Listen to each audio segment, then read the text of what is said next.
Hi, I'm Liz. People come to Havana looking for the real Cuba, and this is what they do. But this is not my Cuba. My Cuba isn't so romantic, but I'm happy here. I love my country. Cuba is safe. We've got free healthcare and education. I graduated from university without paying a penny, and I became a journalist. Pero lo mejor que tiene Cuba es su gente. But we've got one huge problem, the economy. La situación está mala. Malísima. Fea. Pésimamente mal. Está difícil. Estresante. Caótica. En candela. Ahora mismo está fatal. A mí ni me pregunto. During the pandemic, people have to wait in line for hours just to buy food. Aquí la cosa está dura. COVID. I'm used to this. I grew up in crisis.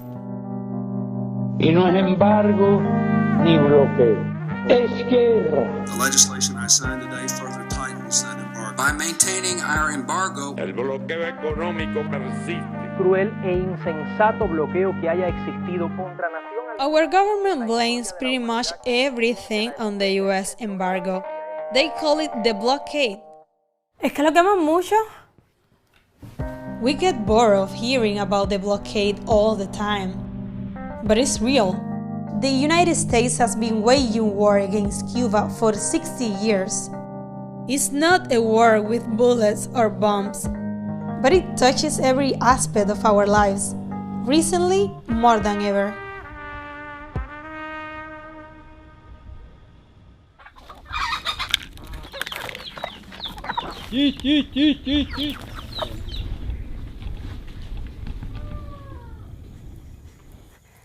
¿Cómo está Ernesto? Buenos días. ¿Está listo para trabajar en el campo hoy? Cómo no, voy a trabajar ahora.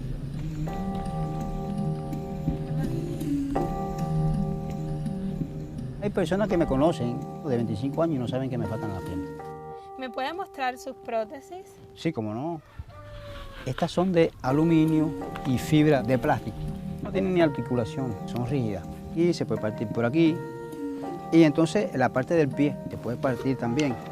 Una vez por aquí cargando un saco de yuca, se me partió por aquí. Porque a mi hija ya te digo que cuando esto se rompe es un problema. This is where Ernesto goes to get his prosthetics, free of charge. But Ernesto can't get the specialized prosthetics he needs, because it's illegal for Cuba to buy them. ¿Y existen unas prótesis un poco más resistentes que a usted le pudieran servir más? Existen unas prótesis más resistentes, con más calidad.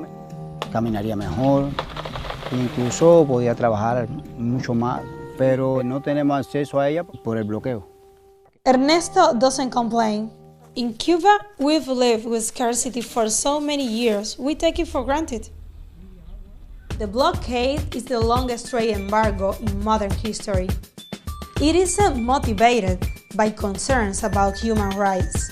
It's about money and power. Until 1959, Cuba was like a US colony. Our economy was controlled by US companies, corrupt politicians, and the mafia. After the revolution, Cuba nationalized the US companies. We claim our sovereignty, our right to govern ourselves. The government gave basic rights to the majority: women, black people, campesinos, the working class. The blockade was retaliation. It's basically a form of economic warfare. The blockade stops Cuba from doing business with the United States. They can't buy our stuff and we can't buy theirs. And we can pay for things because banks won't lend us money or even let us open accounts. The blockade also stops Cuba from doing business with other countries. That's not all. The blockade also locks us out of a big part of the internet. We're used to getting bad news from the United States. But 5 years ago, llegaron por primera vez buenas noticias de la Casa Blanca. Does not serve America's interests or the Cuban people to try to push Cuba towards collapse. ¡Que volamos!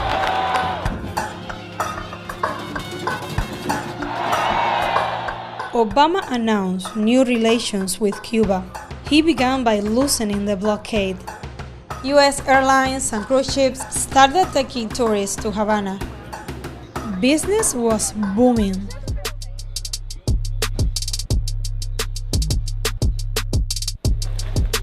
Clandestina became Cuba's first independent design store in 2015. Idania is Clandestina's co-founder. She started the store after Cuba opened its economy to private business. Clandestina pretende establecer el trabajo de los jóvenes diseñadores cubanos. After Idania met Obama, Clandestina became a symbol of Cuba's new private sector. Havana was like overcrowded, celebrities, musicians, politicians, everybody. It was insane. Chanel runway, Fast and the Furious shooting, Rolling Stone concert. The mood was anything is possible, all this sense of change, and finally to be aware of I have a future here. I can stay here, I don't have to leave my country. But then Trump won the election, so. But all of the concessions that Barack Obama has granted the Castro regime were done through executive order, which means the next president can reverse them, and that I will do. The Trump administration is imposing new restrictions on U.S. travel to Cuba. John Bolton making a South Florida stop today to talk to the Cuban-American community. Unveiling sweeping changes to Cuba policy. A major blow to the new U.S.-Cuba relationship. The U.S. has banned flights. All families to leave Cuba. The U.S. government will also ban trips by cruise ships. They'll have to go after their finances. Limiting the amount of money. Fresh U.S. sanctions. It's part of a trend. U.S. tourism stopped. And if you don't have tourism, you don't have business. No tourism, zero remittances, no trade at all. You are suffocating the private sector. You are suffocating the Cuban people. Since COVID, things have gone from bad to worse. ¿Tiene ibuprofeno por casualidad? No, mamita, eso está en baja. ¿Y warfarina? Tampoco. ¿Y metformina? Tampoco. ¿Y enalapril? Eso está en baja. You'd think the US might loosen the embargo during a pandemic. Nope. Recently, two Swiss companies refused to sell Cuba ventilators because they were owned by a larger US company. And a US-owned airline wouldn't take a donation of masks and ventilators to Cuba. On top of all that, the Trump administration made it even harder for our family members in the U.S. to send us money. The Trump administration has killed a deal that would allow Cuban baseball players to play for Major League Baseball. El bloqueo afecta hasta nuestro deporte nacional. Cian Vega is one of Cuba's top young baseball prospects. Desde chiquito siempre mi papá me inculcó entrenar, me llevaba todos los días a la pelota. Empecé a ver mi talento a partir de los 13, 14 años. Hay ya bastantes peloteros cubanos en la MLB que se han formado aquí en Cuba. Representar a mi país en el más alto nivel, que es la MLB, sería mi sueño, la verdad. Trump, cuando nos cerró las puertas de firmar con la MLB, casi todos los peloteros se sintieron mal por esa noticia. Claro, porque ahora, en caso de que tú quisieras jugar con la MLB, tendrías que renunciar. Tendría que renunciar a mi país, no me gustaría, la verdad. Me gustaría jugar y volver a mi país, vivir con mi familia, no estar lejos de ella. For his rivals, tonight just might be the last big chance to stop Donald Trump. It's hard to believe now, but 5 years ago, some Cubans thought a Trump presidency wouldn't be that bad. Si me tuviera que escoger, yo escogería a Donald Trump. Y sabe que Cuba tiene un mercado virgen. Y él le interesaría mucho invertir en Cuba. Entonces no creo que todo ese proceso que ha ocurrido lo eche para atrás. That same month, Trump's executives were visiting Cuba and playing golf here. It wasn't the first time Trump tried to do business in Cuba. This is the website for La Oficina Cubana de Propiedad Industrial. It's where foreign companies apply to do business in Cuba. In 2008, Trump registered his brand name for hotels, casinos, beauty contests, television programs, and golf courses. I'm okay with the Cuba situation, but I want to tell you they should be making a good deal. So, what or who made Trump change his position on Cuba?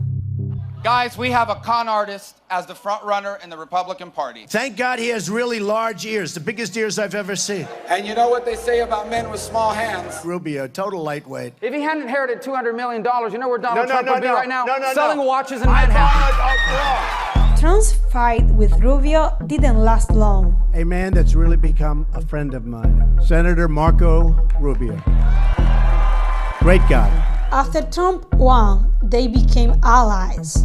Trump let Rubio pick his Latin American team, and Rubio wrote Trump's new Cuba policy. I have wonderful memories from our visit during the campaign. I was right before the election. I guess it worked, right? Trump's war on Cuba has won him the support of powerful Cuban-American businessmen and politicians like Marco Rubio. They helped him win Florida, the country's biggest swing state, in 2016. And Trump believes this is the way to win again in 2020. I'm Cuban and support Trump. I am so thrilled to be back here with all of my friends in Little Havana. When US presidents say they are talking to the Cuban people, they're not talking to us. Because we don't get to vote in Florida.